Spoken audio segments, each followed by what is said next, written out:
Good evening, students. Welcome to the online class of ABN Peral College. Welcome to the skill development, that is dairy technology. So today's topic is Operation Flood or White Revolution. Operation Flood లేదా White Revolution అన్న same answer ఇది. గుర్తుపెట్టుకోండి, operation flood or white revolution topic ఇది. And it was launched in 1970. Operation flood అనేది 1970లో launch చేశారు, అంటే start చేయడం జరిగింది. Sorry, it helped farmers to develop their own developments.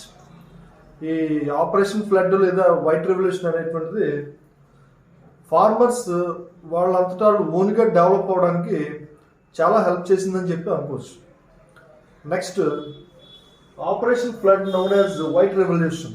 Operation ఫ్లడ్నే వైట్ రెవల్యూషన్ అని చెప్పి కూడా పిలుస్తారు దీన్ని.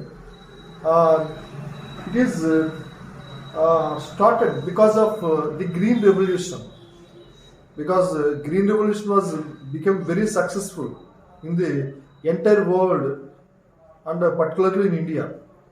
Green Revolution అంటే enhancement in the crop production, enhancement of crop production, mostly the food production. Green Revolution అనేటువంటిది బాగా సక్సెస్ అయింది ఇండియాలో కానీ వరల్డ్ వైడ్గా ఫేమస్గా. 1960స్లో గ్రీన్ రెవల్యూషన్ వల్ల ఏంటంటే మొత్తం ఫుడ్ గ్రెయిన్స్ అనేటువంటివి బాగా ఎక్కువగా ప్రొడక్షన్ జరిగింది. సో ఎప్పుడైతే గ్రీన్ రెవల్యూషన్ అనేటువంటిది బాగా సక్సెస్ అయిందో, ఇంకా ఆ సక్సెస్ని ఎంజాయ్ చేసినటువంటి మన సైంటిస్టులు కానీ లేకపోతే ఎంటైర్ వరల్డ్లో ఉండేటువంటి పీపుల్ కానీ, మన పర్టికులర్గా ఇండియాలో ఉండేటువంటి పీపుల్ సైంటిస్టులు అందరూ కూడా ఈ గ్రీన్ రెవల్యూషన్ యొక్క సక్సెస్ని వైట్ రెవల్యూషన్ అనేటువంటి దానిగా ఎందుకు మార్చకూడదు మనం అనేటువంటి ఒక థాట్ వచ్చింది అన్నమాట. Then they started the white revolution, that is the operation flood. Operation flood అన్న వైట్ రెవల్యూషన్ అన్న సేమ్ అది. సో అలాగా స్టార్ట్ అయింది. దేని మెయిన్గా ఏంటంటే గ్రీన్ రెవల్యూషన్లో మెయిన్గా ఇంపార్టెంట్ ఆస్పెక్ట్ ఏంటంటే గ్రీన్ రెవల్యూషన్లో wheat and rice, they are become very much increased. Production of wheat and rice was very much increased in the India and as well as the other countries. మన కంట్రీలో కానీ వేరే కంట్రీస్లో కానీ ఈ రెండు కూడా చాలా ఎక్కువగా ప్రొడక్షన్ జరిగింది, గోధుమలు అలాగే వరి, గ్రీన్ రెవల్యూషన్ ద్వారా. అలాగే వైట్ రెవల్యూషన్ ద్వారా మన టాపిక్ ఏంటంటే వైట్ రెవల్యూషన్. వైట్ రెవల్యూషన్ ద్వారా ఏంటంటే increasing the production of milk, పాల ఉత్పత్తి అనేటువంటిది గణనీయంగా పెంచడానికి ఈ వైట్ రెవల్యూషన్ అనేటువంటిది ఎంతగానో హెల్ప్ చేసిందని చెప్పుకోవచ్చు. మెయిన్గా ఏంటంటే the white revolution become very popular in India and India started the production of the milk and became the world's top country in the production of milk. అంటే ఎప్పుడైతే వైట్ రెవల్యూషన్ అనేటువంటిది ఇండియాలో స్టార్ట్ చేశారో కొంతకాలంలోనే India వరల్డ్లోనే milk production చేసేటువంటి top కంట్రీస్లో first ప్లేస్లో అనేటువంటిది ఉండడం జరిగింది. So that is the only because of white revolution. ఇదంతా కూడా వైట్ రెవల్యూషన్ ద్వారానే సాధ్యమైందని చెప్పుకోవచ్చు మనం. Next, white revolution period intended to make India self-development in national milk production. White revolution వల్ల ఏంటంటే period intended to make India self-development nation of milk production. పాల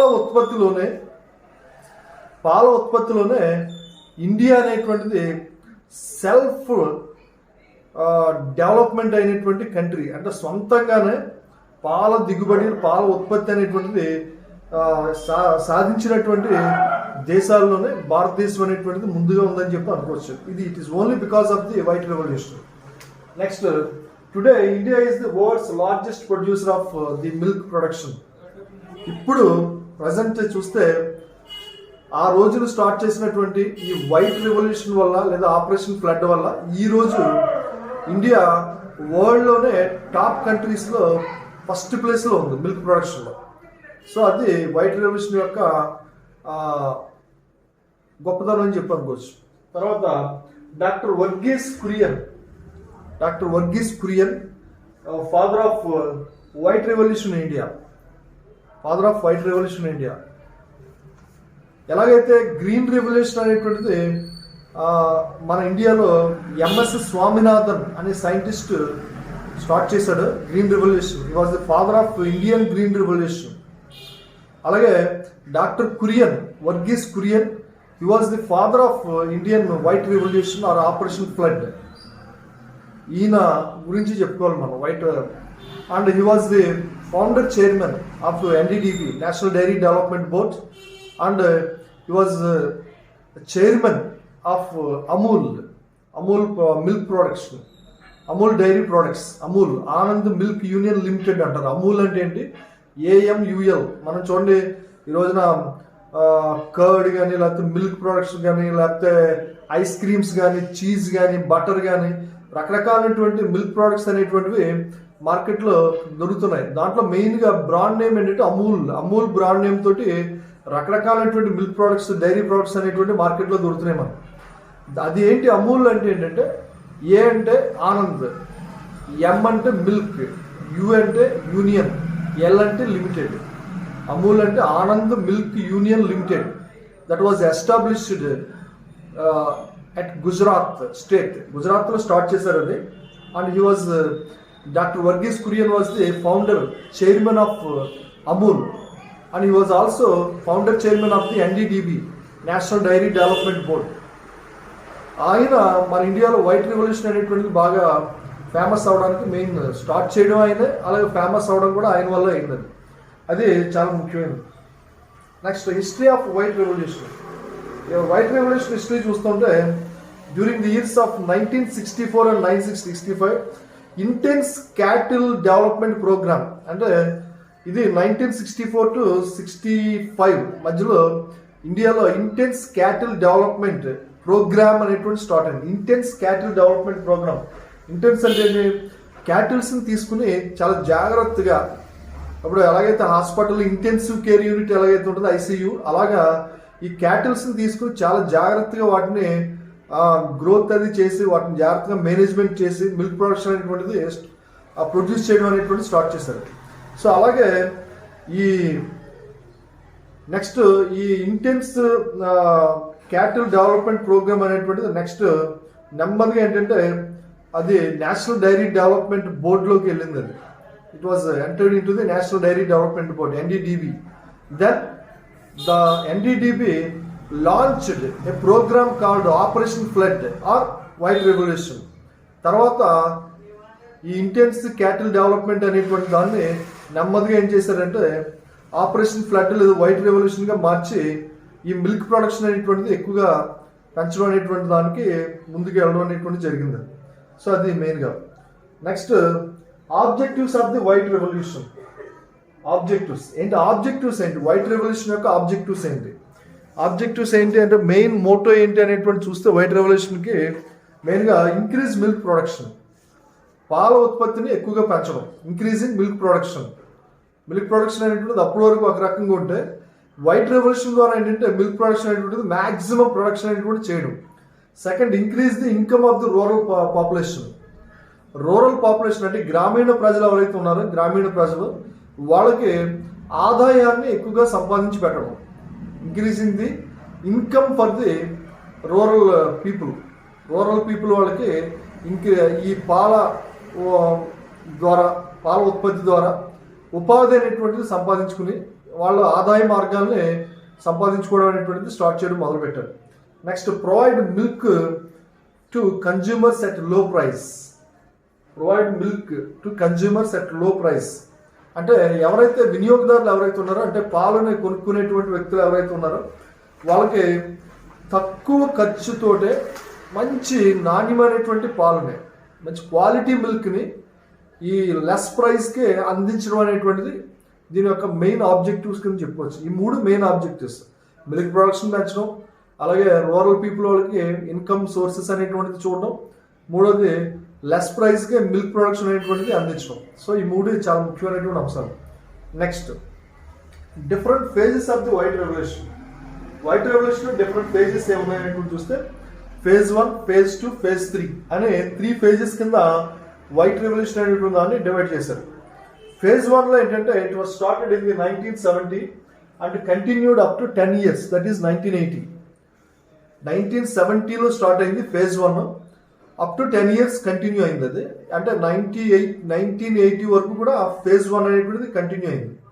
దీంట్లో ఏంటంటే the phase 1 is financed by the European union.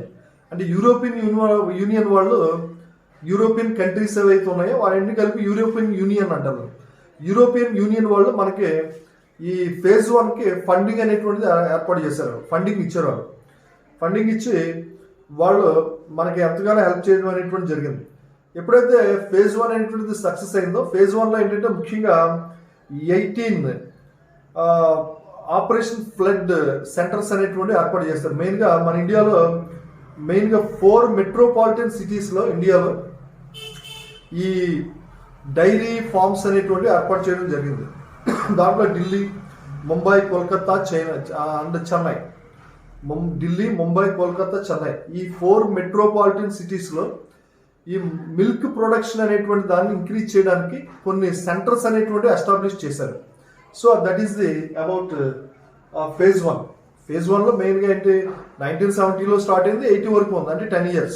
European union వాళ్ళు దాని funding ఇచ్చారు మనకి. మెయిన్గా బటర్ అనేటువంటి దాన్ని బాగా ఎక్కువగా ప్రొడక్షన్ చేశారు ఈ phase 1లో, బటర్, వెన్న. తర్వాత మెయిన్గా 4 సిటీస్ ఏవైతే మెట్రోపాలిటన్ సిటీస్ ఉన్నాయి ఇండియాలో, ఏంటది ఢిల్లీ, ముంబై, కోల్కతా, చెన్నై ఈ 4 సిటీస్ మెట్రోపాలిటన్ సిటీస్లో ఈ డైరీ సంబంధించినటువంటి సెంటర్స్ని ఏర్పాటు చేశారు అక్కడ. సో అది first phase. Next second phase చూస్తే, second phase is in between 1981 to 85. 1981 to 85 ఈ 5 years పాటు ఇది కంటిన్యూ అయింది. దాంట్లో ఏంటంటే number of milk sheds increased. Milk sheds అనేటువంటివి ఏవైతే 18 సెంటర్స్ ఏవైతే దీంట్లో ఫస్ట్ ఫేజ్లో ఇంక్రీజ్ చేశారో దాన్ని 18 to 136 సెంటర్స్ని ఇంక్రీజ్ చేయడం జరిగింది. దాంట్లో మెయిన్గా అంటే 2290 అర్బన్ మార్కెట్స్ డెవలప్ అయినాయి, అలాగే 40,000 విలేజ్ మార్కెట్స్ అనేటువంటి డెవలప్ అయినాయి. 290 అర్బన్ డెవలప్మెంట్ సెంటర్స్, అలాగే 43,000 విలేజ్ సెంటర్స్ అనేటువంటి phase 2లో డెవలప్మెంట్ అనేటువంటి జరిగింది. అలాగే ఈ sale of milk also increase by several millions litres. అనేక లక్షల లీటర్ల పాల ఉత్పత్తి అనేటువంటిది రోజు రోజుకి దీంట్లో పెంచడం అనేటువంటి జరిగింది phase 2లో.